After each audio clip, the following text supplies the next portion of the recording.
Much for joining us today as we're going to have our presentation talking about moving beyond Cowboy IT. I'm Stephen Schneider, the program manager for the CompTIA Instructor Network, and I'd like to welcome you to our session today. In case you're not familiar, we are using the On24 webinar delivery platform, and you have control over the screens or tools that you see within your browser window. You can move them around, resize them, anyway as you would a normal Windows application. And at the bottom of your browser screen, you have a toolbar that will look similar to the one that I'm showing on this slide right now. And just a shout out, we have a group chat icon, so you can click on it and communicate with anybody else that's in the session. You can also click on the speaker bio and find out some more information about Dr. Stanger. And you have access to links and resources that's available for anyone who would like to download things like today's slides and other information that is available to you. And just a shout out, at the end of the session, we will have an automatic survey that comes up once the webinar concludes. And we would really appreciate your feedback in just a few short questions about the experience with our webinar today. But for now, what I'd like to do is introduce and welcome your speaker for today, Dr. James Stanger. James? Well, thank you, Stephen. Appreciate it, man. It's always good semi-presenting with you, and it's good to be here. Thanks, everyone. I'm James. I'm the Chief Technology Evangelist at CompTIA. I've done a lot of work in the cloud with emerging technologies, also a lot of security work, security analytics, pen testing, threat intelligence, and Linux. I love doing all things technical, and it's fun talking to IT pros, IT managers, hiring managers around the world. For those of you who don't know who CompTIA is, we're a global non-for-profit trade and IT association. And what our job is to talk to our members. Yes, we do certifications, education. We do fantastic courseware, but also a tremendous amount of education through CompTIA Academy. We do a lot of philanthropy work and a tremendous amount of research, and you're going to get exposed to a lot of really cool research here. Because today I want to talk to you about kind of the ages, the epochs of security. Some of the pressing issues in our time. We're going to talk about traditional best practices that have kind of led us to some problems that we keep seeing over and over again, and how we can get out of them. That's specifically what we're going to talk about. And specifically, we're going to talk about kind of this cowboy IT mentality that frankly has been plaguing us far too long. So let's talk about some context here. Those are a couple pictures I took just before COVID. One of them is of the old Tokyo Tower. That was the telecommunications wonder of Japan for decades, until the Tokyo Skytree showed up in the mid-2010s. About 2008, I think, kind of the next level of networking for the Tokyo area. Let's talk about what I mean by ages or epochs of IT. You know, I think there are a lot of folks in the tech world, in the security world even, who will talk about, well, that's kind of Stone Age thinking, or well, that's kind of medieval, right? But I think for a decade or so, we've been talking about various maturity models, whether it be the cybersecurity maturity model that goes back some time, many years, or the new CMMC. That's fine.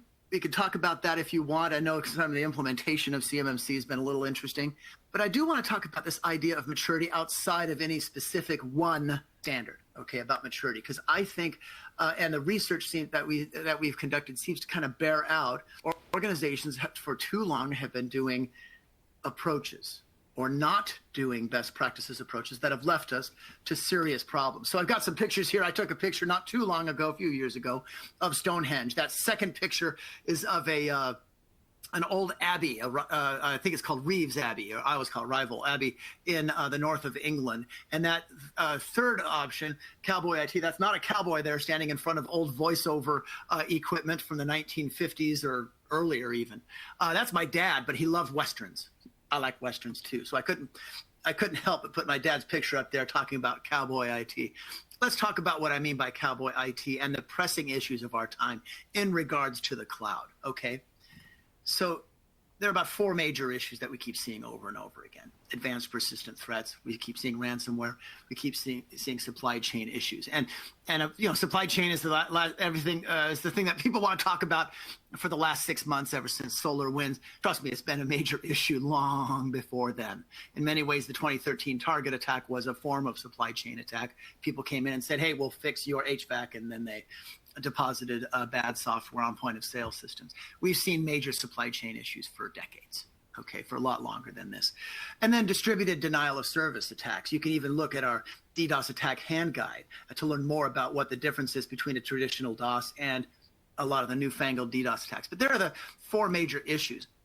And here's how all the research that we've shown over the years that are saying here are the basic services that keep being provided more and more via the cloud. Email takes the top. Some sort of web presence, whether it be your SharePoint type thing, whether it be just your e-commerce website, whether it be your intranet, whatever. But business productivity software, collaboration software, all of these things have really, they've morphed over time but haven't changed. And so we have kind of these cloud applications or cloud presences in use, whether it be enterprise resource planning, doing help desk, doing voice over IP, customer relationship management software. You see all of these here. But what does all of these attacks mean to the cloud? And it really comes down to the kind of the maturity of your operations. And again, people I think that are more old school will talk about the levels of maturity, and that's fine. And then newer people will talk about CMMC. And I'm not here to talk about CMMC today. I'm here to talk about your governance and your organization's ability to get past kind of cowboy IT practices. Well, what does cowboy IT mean? And forgive me, that's not really a cowboy presence, but it is the sacred cow that I took a picture of in India not too long ago, a few years ago. What are the definitions of cowboy IT? Well, they're characterized, I asked this of IT workers and CIOs, CISOs too, over the last about 3 years. And there are about four elements here that seem to be contributing to what I call cowboy IT. Meaning you're kind of making things up as you go along. First of all, you're not using modern practices. Sure, you maybe have moved to the cloud. That's great. But you're still using the cloud as if you were doing something client server from 2005 or from 1995, okay? So there's underutilization of modern practices and relying on old practices. What do I mean by that? What do I mean by that? I think one of the first things is firewall-based thinking, old inside outside kind of thinking. That's what I mean by old practices. Lack of proper monitoring. And I'm talking the lack of security analytics, the lack of monitoring any data that comes in and out of your organization at a deep level. For all the shoulda, woulda, couldas that could be said about how to avoid supply chain attacks, if you could do monitoring of any feed, whether it be software updates from trusted organizations, if you could do deep monitoring of those things, it could solve a lot of problems. Won't solve everything, but it could make a few changes. Monitoring, very important. And then not getting proper business buy-in, and that's what I kind of mean by governance. So I'll investigate this a little bit further throughout the rest of this hour, okay? Because we need to stop doing or stop not doing these kind of four things. We need to stop avoiding doing the right thing, okay? So cowboy IT is as common as it is toxic. It's the primary contributing factor to the current attacks that we're seeing, and to also other issues, to the lack of resilience, to cybersecurity workers, frankly, burning out. Too often I have talked to CISOs, a good dozen of them, saying, we see what happened with these various supply chain attacks that have been happening recently. And they're like, we could go that same direction. It's almost luck that has made it. It's almost just luck, sheer luck, that they didn't get hit too. So how can we move beyond luck and actually start generating our own luck or generating good, solid practices? But we're seeing serious factors that are getting in the way of this. Organizations are receiving and not monitoring and validating data. You call it uncontrolled data, you call it software updates, you call it whatever you want. They're not properly monitoring them. We're also rapidly deploying new technologies all of the time. And to some people, a new technology is somebody else's old technology. In other words, some people moving to Office 365, that's a new technology to them, okay? It's a new approach. I realize it's been around for years, but to your organization that's just implementing that, it's new. And so we have this kind of rapid deployment, and we're not educating our IT users. We're not educating our end users as well. And we're seeing kind of mismanagement in a sense of these IT workers who are not able to keep track of things. And we're also not doing proper governance. In other words, we're not documenting what we're doing. All right. And I realize there are a lot of organizations out there like, oh, we're PCI DSS compliant, or we're HIPAA compliant, or whatever thing you're compliant to, GDPR if you're doing work with in or with Europe. It's more than that. Governance is more than that kind of checkbox kind of style of things. But there are kind of contributors to Cowboy IT, and one of them is shadow IT. It's a controversial topic, shadow IT, because more and more we're seeing IT departments going, look, it's very important that we keep track of what you are doing in research or in sales or whatever department. We can't be the central control over it all. That's one of the trends that's happening. But we are seeing serious problems with shadow IT, which is simply defined as organizations or elements of organizations sourcing IT solutions, but not letting anybody else know about it. This can cause serious problems, because if that becomes a security issue and the IT or the security department doesn't know about it, then you end up with hacks that come in, from a lateral direction, or from an orthogonal direction, or from a direction you just didn't expect. And the lack of proper governance, the idea of documenting procedures and then being able to properly delegate procedures to make sure people are following up. These are the major issues, and they lead to various issues, including somebody poisoning the water hole, like what Woody would say in, what is that, Toy Story, right? That's kind of what I mean by Cowboy IT. Those are the elements that we're seeing. And we're also seeing kind of a reliance on these old models, like ingress, egress, and inside and outside, the idea of insider threat. Well, if you kind of live in a cloud world, and now a very remote sort of world, that inside-outside metaphor or lens that you look at things is not necessarily as applicable as it was, okay, if you are moving to things like the cloud or whatever. So these are major things that you need to kind of change your thinking about. And the results of not having these mature practices result in Cowboy IT, where you have upstream issues, where you have privacy issues. You have penalties. You have partners who don't want to work with you, or agencies who don't want to work with you, and that sort of things. Loss of consumer confidence, loss of organizational confidence, having to do with things, for example, in the military. And of course, you end up with a lot of attacks. You also end up with forms of technical debt, and technical debt is a coding term. Application developers often use the term technical debt, meaning you make a decision while you're creating something in the software development lifecycle, in the development world, and you make a decision to skip a step, and then you say, well, I'll fix that later. That's a debt, right? Kind of like you need to buy something or want to buy something, you put it on the credit card. You better pay that back, or you end up with problems, right? If you don't pay the debt on your car, what happens? They repossess your car or your home or whatever. You get the idea of technical debt. Well, technical debt is a very real thing in not only just in the development world, but in the IT world, because we see with ransomware, the bad guys come and repossess your organization, don't they? Or at least some of its assets. So these are major issues. And so we have to think about the code that comes in and out of our systems. We have to think of the complexity of the systems that we have. How can we manage it properly? And also kind of the monocultures that we often end up bringing into our organization. By monocultures, I'm talking about from a technical perspective right now. If we create 1,300 workstations online, right, doing things via VDI, in a virtual desktop infrastructure, are we creating 1,300 elements that are basically acting as one, or that have the same profile and can easily be hacked or somehow ransomware, or et cetera? These are the issues that result in kind of a toxic IT sort of situation.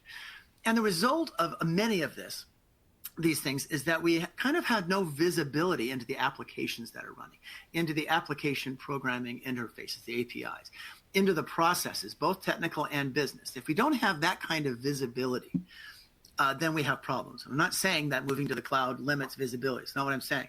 I'm saying if you practice Cowboy IT by skipping steps, not doing proper monitoring, not using what the cloud has available to you, you are then engaging in Cowboy IT, and you are limiting the visibility. And limited visibility means the bad guys can come in an attack on one level or the other, whether it be an advanced persistent threat, which is, we all know this, a threat that is around a long time and it's just below the thresholds that we've set, okay, and they're constantly lurking around.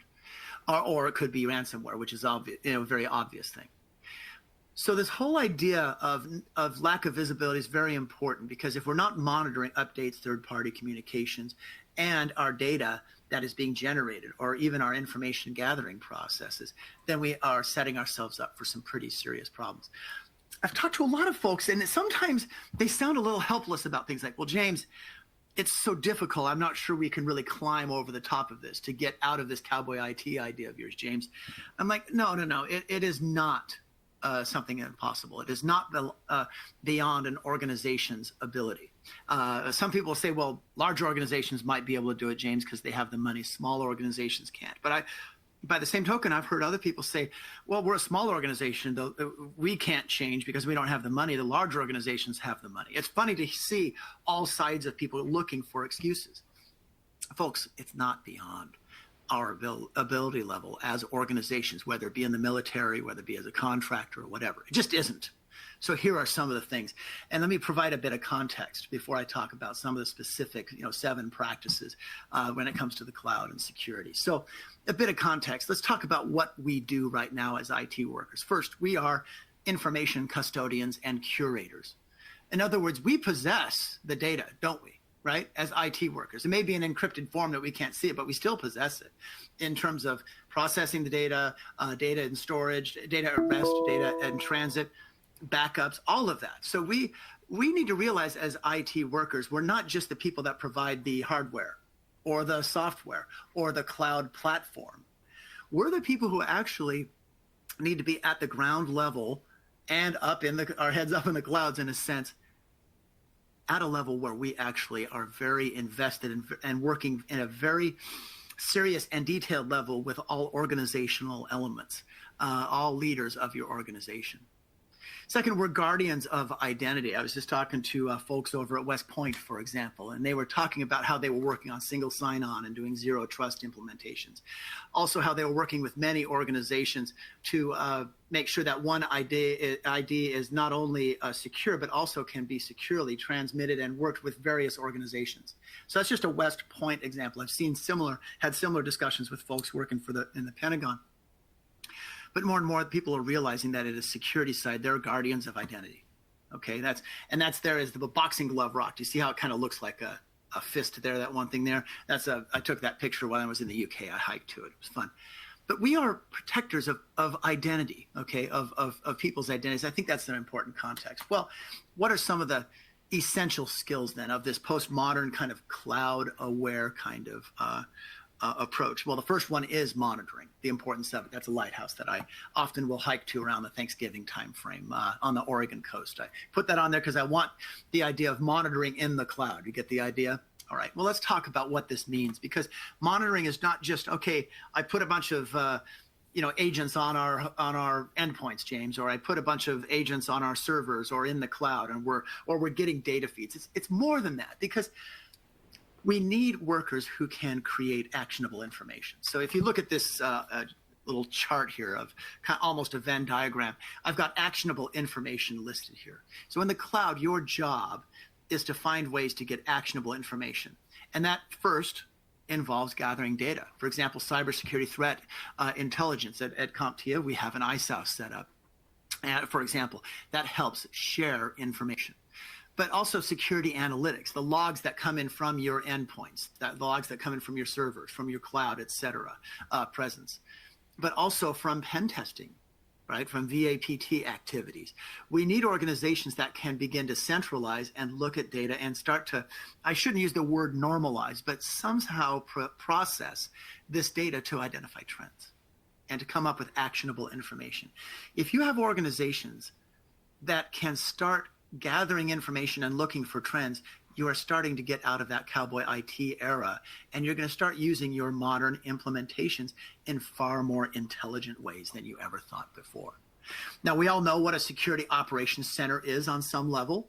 It's been interesting to see over the last year and a half how a lot of people have moved away from thinking that a SOC is not a NORAD-like kind of organization necessarily physically, where you go in and see the huge, war game style of room. Nowadays the Security Operations Center is a hyper-distributed thing.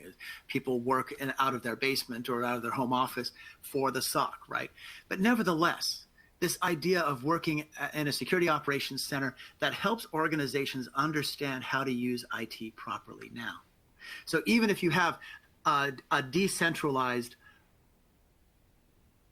how should I put it, a decentralized kind of approach to sourcing IT solutions, your security operations center still has the ability to organize that and say, yeah, we realize that people are sourcing things outside of the normal way of IT, right? So that is shadow IT, but we can grab a hold of that pretty quickly. We can understand what they're doing. That now changes things from Cowboy IT into a more nimble form of IT. Okay, so all of these things that I'm showing you here, for example, I'm showing here this kind of I always say this is an eye chart slide, but it's one I'm trying to show that as a security operations center worker, you take SIM information, you take cloud reports and data, artificial intelligence conclusions, intrusion detection system, all of these things, and we need a security analyst to take all of these levels of information and then come up with a good narrative. So we need somebody who understands cyber threat intelligence, yes, but also all of the different data sources that the cloud provides. Because more and more, we're seeing the need for people to take not just packet-based kind of intrusion detection information, or not even just SIM-based, but how do you grasp profile information from the cloud so that that can be brought in and so that you can process it correctly and do that proper monitoring. That will get you out of cloud IT. A little bit more about monitoring and visualization. It's really important for you to see trends coming up here. A while back, I didn't see a trend coming up. These are pictures I took in real time. You'll notice a wave was coming in. I didn't think it would come in and hit me. Well, it did. It knocked me over, in fact. I was kind of lucky it didn't kind of pull me into the ocean. That's what I mean by trends. They can kind of wash over you if you're not careful. So we asked, what are some of the ways that people need to better control their organizations? We didn't ask them, how do you get out of Cowboy IT? That's a metaphor I've brought up. But I'm marrying this to the idea of the research that we did, and the number one research item was we need better monitoring. This was said even before the SolarWinds attack. Notice the second one where it says intrusion detection and response, incident detection, and response. That's very similar to security monitoring, isn't it? Right? Because you're detecting incidents, you're monitoring incidents. A couple of these others, even threat intelligence, in a sense, is kind of like monitoring. And threat modeling is even included if you look at the bottom of this. My point is, it's not all about monitoring, but it's extremely important. Now, usually what I do at this point is I'll ask folks what you see in the middle of this particular picture. And what you're seeing here is a grizzly bear. So let me show you real quick again. In the middle of this picture, that was a grizzly bear that I monitored as I was hiking along at the, Grand Teton National Park. I bring this up because that could be seen as an example of some sort of incident, right? This is the type of thing that we look for. Another thing we look for, though, I was mentioning earlier about patterns. This here, I was taking off during COVID. I was lucky enough, in a sense, to fly out right in the middle of COVID, and it was a clear day. And this here is something called RASH, because you're looking at Mount Rainier, that's the R. Then you're looking to the left at Mount Adams, which is the A. And then just to the right there is Mount St. Helens, that's the S. And then in the middle just about the dead in the middle of the picture is very faded, is Mount Hood. Pacific Northwesterners who fly a lot will say, hey, I was able to see RASH. And what we mean is this pattern, because usually it's too cloudy to see all of these things, it's too rainy. The reason I bring this up is, to me, there's just kind of an analogy I'm trying to make about newer data analytics model to get out of Cowboy IT. And this red bit that I have here where it says data feed. I don't think a lot of people in the security world think to themselves, okay, I get it, James, we need to capture packets, and then we need to slice them and dice them and then visualize what we see to identify trends. I get it.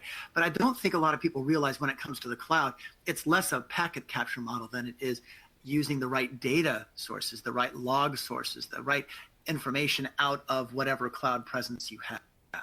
And I think the more you delve into that data feed is what I call it. I think you're looking at a much newer analytics model, and that allows you to visualize data. Whether you're using the ELK stack here, or people will call it the Elastic stack now, Elasticsearch, Logstash, and Kibana. Kibana provides that nice, pretty overview of trends.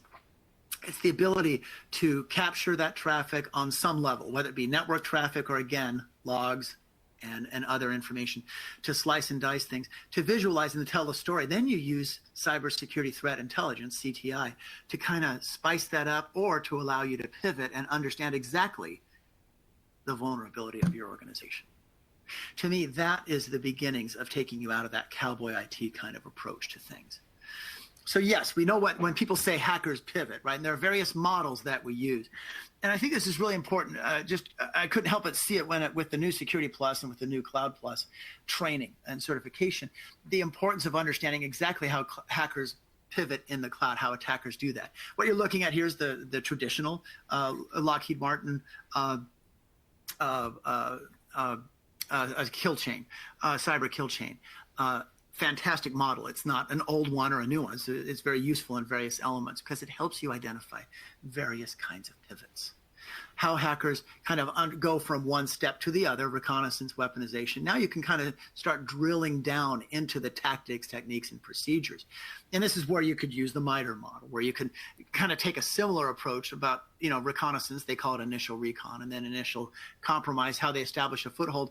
But now we're starting to talk about, well, as people escalate privileges and do internal recon and do lateral movement, cover their tracks, and maintain a presence in an APT sort of way, how can we kind of drill down even further to this to understand the tactics, techniques, and procedures, and to understand this here is the diamond model. That's something that's relatively new in people's minds. A lot of artificial intelligence uses this because now we're drilling down into, okay, well, what is the adversary doing? What is the capability of the adversary? What is the victim's ability to protect itself, and what infrastructure is being attacked? So you start thinking along these lines, and a lot of artificial intelligence models will use this diamond model as a way to further understand how TTPs, I should say, are being used as hackers move or pivot from one compromised resource to another.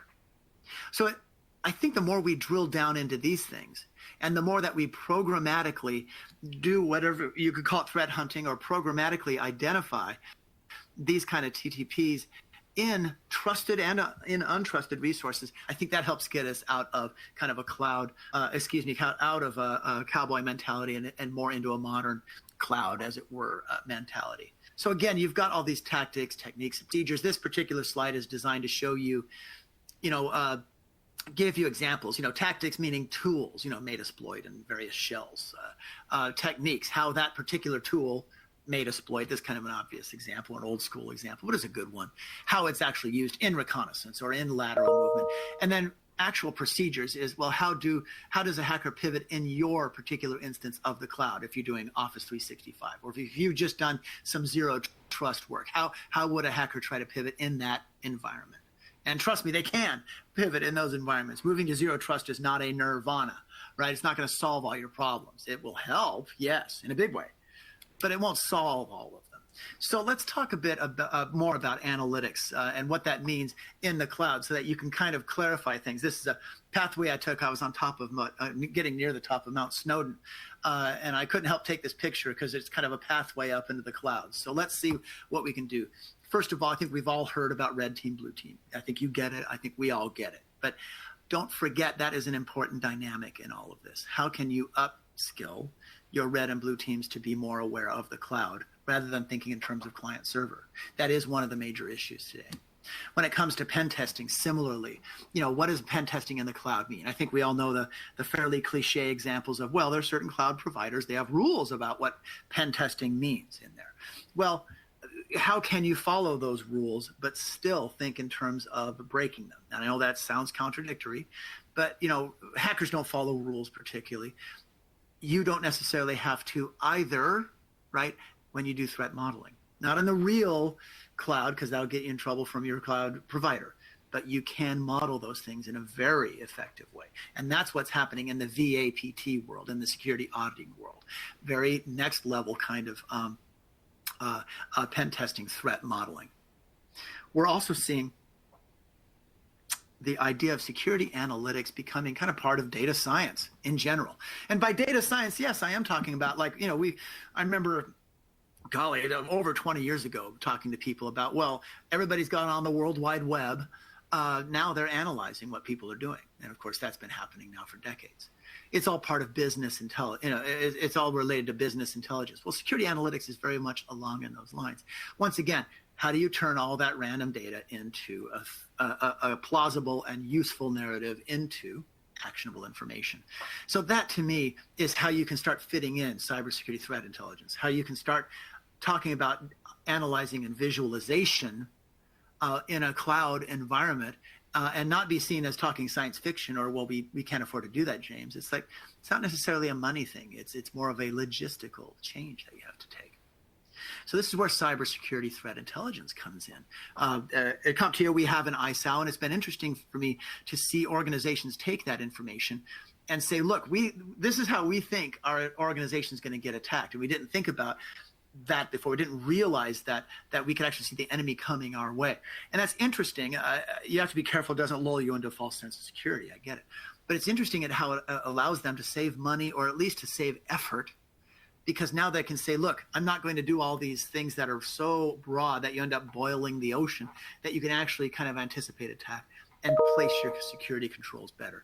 That's what I mean. If you can have CTI happening with your data and visualization and start to compare things, it can help you, not 100%, but really help you make more informed decisions. Because with CTI, they bring you, look, this is what the indicators of compromise look like. These are what the TTPs are. And that helps you then better place your security controls along the lines of the Diamond model, or of the MITRE attack model, or of the Lockheed Martin cyber kill chain. It also allows you to do better automation. I was talking to a gentleman, a former military person, Chris Cochran, who ended up working for Netflix doing threat hunting, and also Marqeta. He's working for Marqeta now. And he was basically talking about automation doesn't take jobs away necessarily, but what it does is it helps take care of he will say, boring and repetitive tasks, so that you can then spend your time better. So automation, sure, it can take away jobs. We've seen that for centuries, haven't we? But it just means that you're moving up the value chain. And one of the things that you can think of in terms of getting out of Cowboy IT is not just getting your organization out of a Cowboy IT mindset, but how can you use automation better yourself, so that you can say, look, I've got some tools here, whether it be through scripting with Ansible, right? And you can say, well, that's not artificial intelligence, James. Well, sometimes you don't need to go to AI for things, right? You could use scripting, Chef, Puppet, Ansible, things like that. You can also kind of move in, though. There are a lot of tools that use, whether it be open source or closed source, that use artificial intelligence. They have for decades, I shouldn't say decades, but for many, many years. So the more that you can take, okay, here's basically a hacker pivot, here's some typical ways that these attacks are happening, and automate that.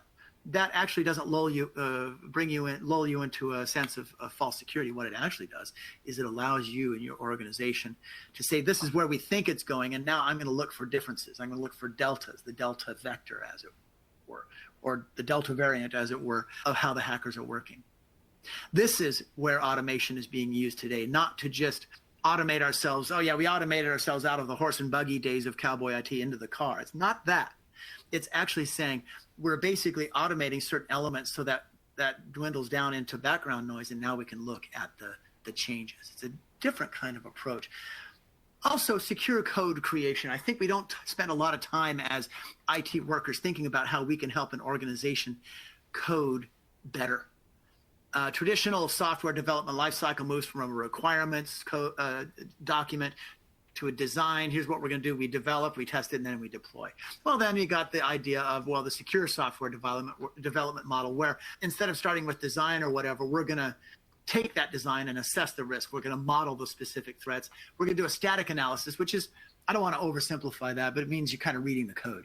And then you do testing and review, or you actually see the code work in a live environment, and then you kind of go through it. But I think this idea of testing and monitoring needs to be brought through it as well. The idea that you do the testing, yes, in one level, whether it be static, whether it be dynamic, but also how can you find ways in the real-time running of this information to do monitoring and get visualization going. And the term that's used in the coding world is observability. How can I observe that thing running? Open up the hood of the car and see it running, or even more appropriately, how can I somehow observe the running of that engine? Have webcams, as it were, inside the engine and see that motor working and all that to see what's going on there. Whether it be the concept of digital twins, of the idea of being able to see things running properly. That's another thing that we're seeing a lot more of. The idea of getting into the code as it's running. Couple more perspectives, postmodern perspectives on traffic on resilience. By postmodern, I mean moving away from Cowboy IT. I think all of us know what east-west, north-south means in terms of thinking of network traffic patterns. In a data center, east-west traffic, that's the biggie, right? Traffic happening within a data center. So I've kind of moved from the cloud into a data center, but come on, we're in a hybrid world. And part of that means, yes, you take a look at what's happening in the cloud, but you think in terms of east-west, whether it be in the cloud or the data center, system to system is usually where the action is. Most of the considerations in the traffic, whether it be IT thinking, well, where is the burden? How do we get the right infrastructure to make sure that communications happen is always east and west, but also from a security perspective is east-west. So thinking along, instead of just thinking in terms of ingress and egress traffic, but thinking more along the lines of east-west, maybe north and south too, but understanding what traffic patterns. To me, the monitoring implications of this and thinking along those ways helps move you out of the kind of cowboy IT mindset of inside outside into more sophisticated approach. Cross-layer detection of response, very closely related to endpoint detection, EDI. But the whole idea of XDR is that you take your endpoint, your cloud, your network traffic and data, right?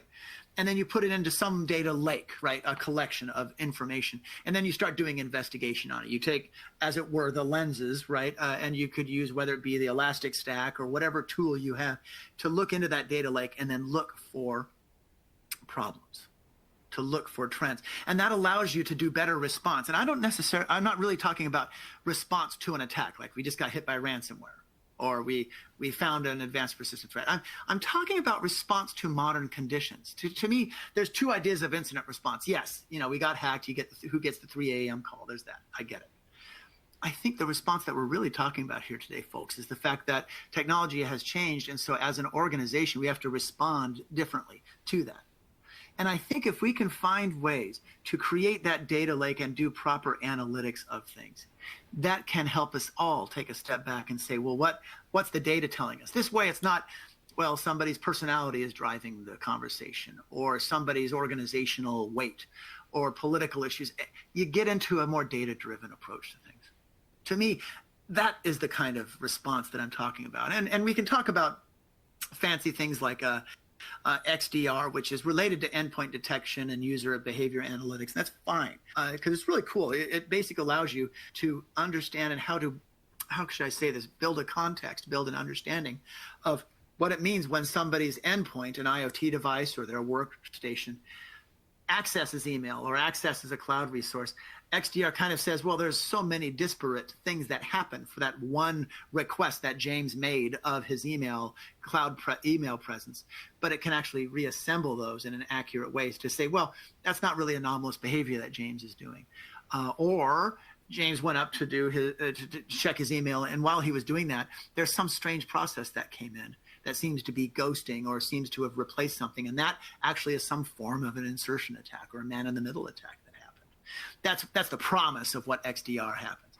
But my point is that more and more we are looking at various ways to rebuild and understand how a session works today. 20, 30 years ago, it was all about, well, how do you understand that TCP handshake, which is still important, how that three-step handshake works. There are a lot more handshakes that I'm saying we need to understand so that we can truly understand and contextualize traffic.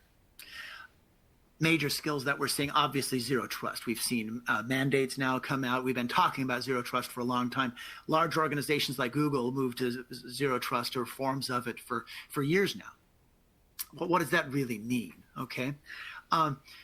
was talking to a lady. Her name is Mariana Pereira of Darktrace, and she said something that was kind of funny. She said, "Well, all that's happened this year," she's talking in 2019 and 2020, really.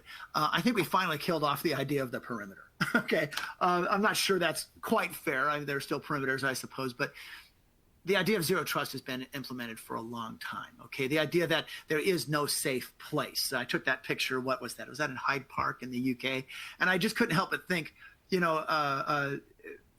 no way to secure a place from inside and outside in this park, right? Because bad guys come in with the good guys. Right? There's no way around that. I think that very idea of thinking was very slow to enter into the IT world, because for a long time we just relied on, well, James is behind the firewall, he's probably okay. Well, what happens if I'm behind the firewall and I'm the bad guy? We all know this. So this inside-outside thing. I just can't help but think that zero trust is confusing to people, though, because there's no one poster child technology for it. When you talk about SIM tools or whatever, you could go and look at what Splunk was offering, or RSA, or Alien Vault, or whatever. For firewall, there was a poster child. You could look to whatever major vendor offered that or whatever. But with zero trust, there's so many elements. And I would argue, anyway, there are about 6 of them. Probably more. I get it. You could put in cyber threat intelligence as a 7th, right? But let me talk about these 6, because it's a combination of tech and management. Procedures and best practices. Data log, aggregation, and visibility. There's my talk there. There's a lot of my talk. That moves you out of kind of a cowboy mentality. But security analytics but also continuous diagnostics and mitigations, because the whole idea with zero trust is that you never know when whatever process that James might be using somehow gets compromised. And I love using at this point the analogy of the zombie movie. Anybody like zombie movies? Because one of the truisms of a zombie movie is you never know when your best friend standing next to you, somehow he or she ends up a zombie, turns and switches right away, right? So you're constantly doing diagnostics and mitigation of a formerly trusted process that somehow got turned. But you're also, and in a similarly, you're looking for user entity behavioral analytics, and you're also using orchestration to do that mitigation and to do that analytics and to identify bogeys, as it were. But the 6th element, I don't think a lot of people kind of include, and it's the idea of governance and GRC. The reason I bring that in is because it's not just, zero trust is not just using all these newfangled technologies and even doing monitoring. You have to prove that you've been doing it.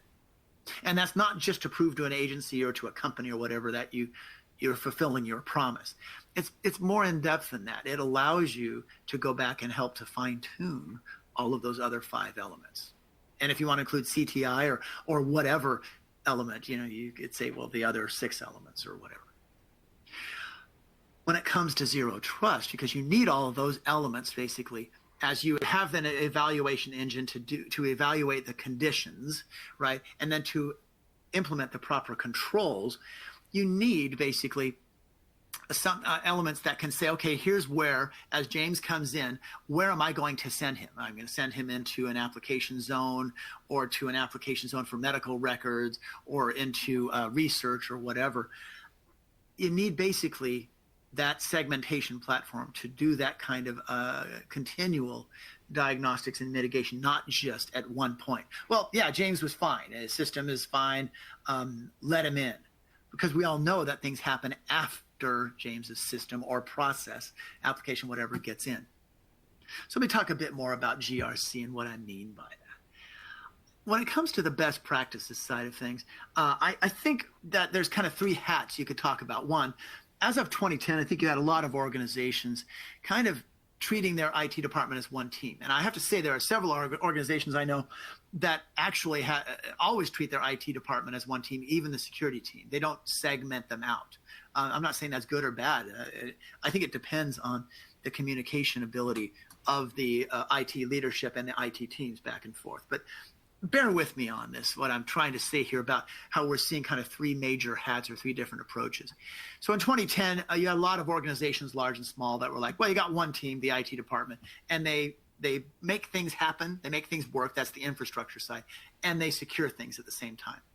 Well, we saw a lot of attacks in 2013 and 2014 kind of show the poverty or the problem of that model, meaning that they realized, well, there's the infrastructure team that makes stuff work, and then there's the security team that says, Yeah, you made it work, but did you do it in a secure way? So you kind of have that, those two elements. And some people will say the IT team should be completely broken up. And, the idea that the security team reports maybe to the CFO or to the board or something very separate than the IT team, because you might have a conflict of interest, all that. But this third part of this diagram, as of 2020, it's almost like you have three teams, really. The infrastructure team providing stuff, the cybersecurity operations team making sure it's done securely, but then the management team basically saying, from a metrics perspective, from a follow-up perspective, we need this kind of governance kind of mentality to enter in. And I kind of see that as the growing up of security coming of age, or entering the age of postmodern security outside and getting out of a cowboy mentality. The idea of identifying risk is something difficult, I still think, for a lot of IT professionals. One way you can kind of come to grips with it is, it's kind of cool, the Common Vulnerability Scoring System Calculator. It's something that's available for free. The NIST provides it. I'm not saying it's bad. I'm not saying it's good. It's an interesting way, though, in which you're seeing organizations calculate risk. Well, what does this have to do with governance? Well, it helps you understand on a technical level, but even on a business level, the risk that certain online or offline elements have. If you can take a look at this, you're beginning now to look at things in terms of, well, what is the possible risk and how can you begin to mitigate it? And you can start plugging in what your organization does. It's a pretty interesting idea. Let me kind of start to close things off a little bit and talking about the importance of what maturity means. I think it's important for us to understand how maturity works. And I'm not necessarily just talking about CMMC or whatever, but the idea of large and small organizations, how they kind of realize, okay, you've got bad guys that are just opportunists or script kiddies, or, more funded, better funded organizations, or nation state. They usually talk about that way. I have to say, there are a lot of gangs out there that people think are nation states that are extremely well funded, et cetera. When I say gangs, these are interesting people. Some of them are former agents that worked for nation states at one point. But there are gangs of folks out there, groups of folks out there, not necessarily nation state run, that can do some pretty fancy things. How can we create mature processes to stop the opportunists all the way through the more sophisticated folks? Well, here are some of the 7 steps that I've kind of identified, taking a look at CompTIA research and in some of the discussions I have. So here's kind of the stairway to cloud heaven, as it were. Okay, first of all, you do need to get into a more GRC kind of mindset, governance, risk, and compliance. I think it's part of detoxing from old models or from the Cowboy IT methodologies and mindset. What does compliance mean in the cloud? And it's funny because people will say, well, that means we need to go in and see how all the servers are running, because now that they're running on VMs in the cloud. Well, that's one way of implementing the cloud, sure. But what about serverless? What about containerizations? How do you make sure that those elements, are being properly protected? Well, does your ISAO or does your CTI functionality help you with that? Okay. How about your security operations center? Can it help you do that? So how can you, from a GRC mindset, or implement GRC and implement kind of a business approach? And when I say business approach, I don't mean, okay, now we're going to make our military implementation operate like a business. Not what I'm saying. How can we really understand what the purpose, from a data perspective, from a security perspective, from an IT perspective of our organization is, and how can I follow up with that and then prove to people that I've been doing that? I realize that seems like a major overlay, like we don't have time for that. In my opinion, saying that you don't have time for that means that you're engaging in Cowboy IT. You do have time for it if you set the right foundation, kind of flip things around a bit. Second, I think there are technology best practices to think about. Yes, red team, blue team is one way of doing it, but really getting down into, from a technology perspective, what zero trust really means.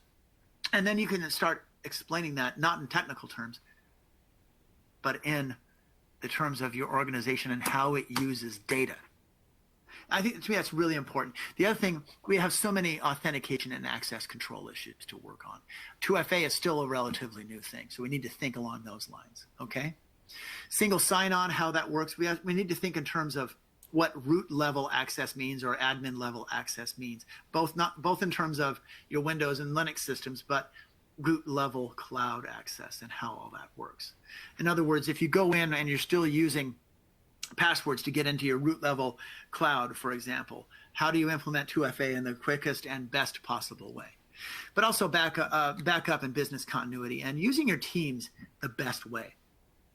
A lot of people will say, well, James, we don't have the time to do the monitoring or the money to do that. You'd be surprised what kinds of third-party organizations, whether it be inside, outside the military or the DoD, can do for you, right? You don't have to necessarily source that whole team. You can source an outside team, do some pretty interesting things for you. I also would argue from a monitoring perspective, engage in active hunting, proactively searching for various issues.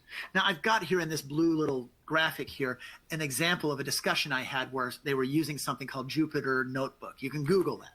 Just Google Jupyter Notebook. I won't go into it, but it's basically a way in which you can use a programming language and a tool to kind of start investigating and monitoring certain processes, data feeds, anything coming inside and outside or inside and laterally in your organization. You can start monitoring application programming interfaces. One of the major issues we're seeing in a cowboy mentality perspective is, hey, we've got an API, let's use it. It's quick, it's simple, it's secure. Well, it's secure if it's implemented right. And part of that is truly investigating how that API works. How can you monitor the runtime environments, the sessions that are running, the back-end communications? And by that, I'm including DNS, for example, right? The foundational services, your encryption services. How can all of those be done? And then you can get into understanding the runtime execution from an endpoint perspective. That's where I have XDR and endpoint EDR going on, and also intrusion detection. That's what that IDS is. And how can you do analytics of executions on your containers and your serverless environments? All of these things have to kind of work together. So I'm kind of giving you a little primer really about what threat hunting is today. Threat hunting is not something that is, how should I put it, only the big folks can do, right? Or only the big money people can do. It's not the case. It's something that is you're capable of doing now as an organization if you set the right foundation there. Let me talk a little bit about next level investigation and what I mean by this. Because the next step 4, is next level investigation is where you are really taking a look, not just necessarily at the kernel of an operating system and how it's running or the hardware. All of that's important from a supply chain perspective. But I kind of want to get into the APIs here, the application programming interfaces. Take a look at the bottom of this particular slide where it says inadequate monitoring, but also says endpoints, and then it says API, and then it says cloud resource platform. Do you see this here? What I'm doing is I'm kind of mapping what kind of the classic issues and what the classic attackers will do when you set up an API kind of connection. Because very often you see organizations, they'll say, well, I'm going to connect my instance, my communications with you, and we'll do it via an API. And when they do that, a couple of things can happen. You have misconfiguration issues that can happen. Okay, you have insufficient authentication. You have data exposure that can happen. So I'm kind of pointing out some of the classic API issues that can happen here. I think for step 4, it's important to take a look at what next level investigation is. And to me, it's about the APIs. Think about the business continuity while doing the tech thing. And by business continuity, again, I'm not talking about what a small business does or a large business does. I'm talking about the business of your particular deployment or implementation. So take a look at what kind of omissions are being happening in terms of business continuity, and focus on those specific issues and how they contribute to ransomware, to advanced persistent threats, and DDoS attacks. And then work with the proper entities in your organization to make sure that business continuity really occurs. On a business level, be the board, the CEO, or whatever. Take a look at it from the command level chain in your organization. Step 6, stay on target. And by staying on target, if you have good processes in place, stick to them. And this helps you avoid kind of hobby horse thinking like, well, James likes to talk about whatever security technology, so he's always going to end up there. That's what I mean by hobby horse thinking. If you stay on target and everybody is on the same page there, it also avoids the kind of shiny object, somebody else, here's a new technology, and everybody goes squirrel, and they look over and they kind of forget to stay off target. They lose their points. So stay on target if you have the right kind of procedures, the right kind of organization. But having said that, the seventh step, don't be afraid to pivot, to change things. My point is, you can't just get tunnel vision.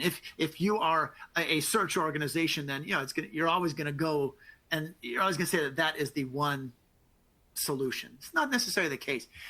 Tunnel vision's a bad thing. It's not focusing, right? Proper focus gets you away from tunnel vision.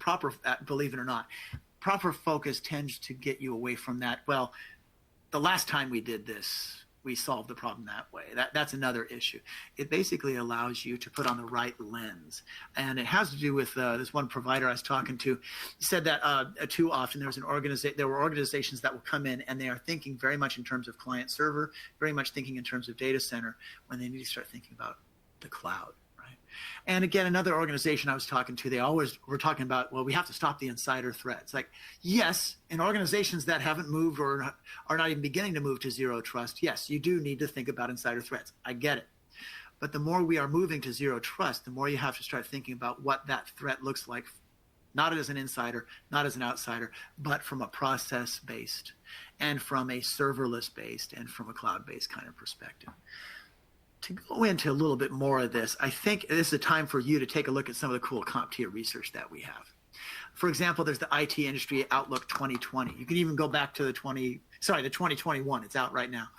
You can go back to the 2020 if you want. You can go back to the 2019. You can see those trends. Pretty soon we'll be showing you the 2022 coming up. But the idea is that there is no normal out there, right? Obviously, due to COVID, I get it. You should get it too. But it's more than that. It's understanding how processes work when it comes to the cloud, because the cloud is king. Also, we're seeing a lot of organizations that IT pros need to now talk out of the tech talk and more the business talk or the organizational talk, how that works. Zero trust being an essential skill or set of skills, right? That's one thing that's really important. And then how regulation is working. But not just checkbox thinking, but in terms of how that helps you kind of flip the model to get you outside of kind of cowboy IT thinking. But also the importance of diversity. And this is to me a very interesting idea, because the more you change your thought processes, the more we need people with different ways of thinking.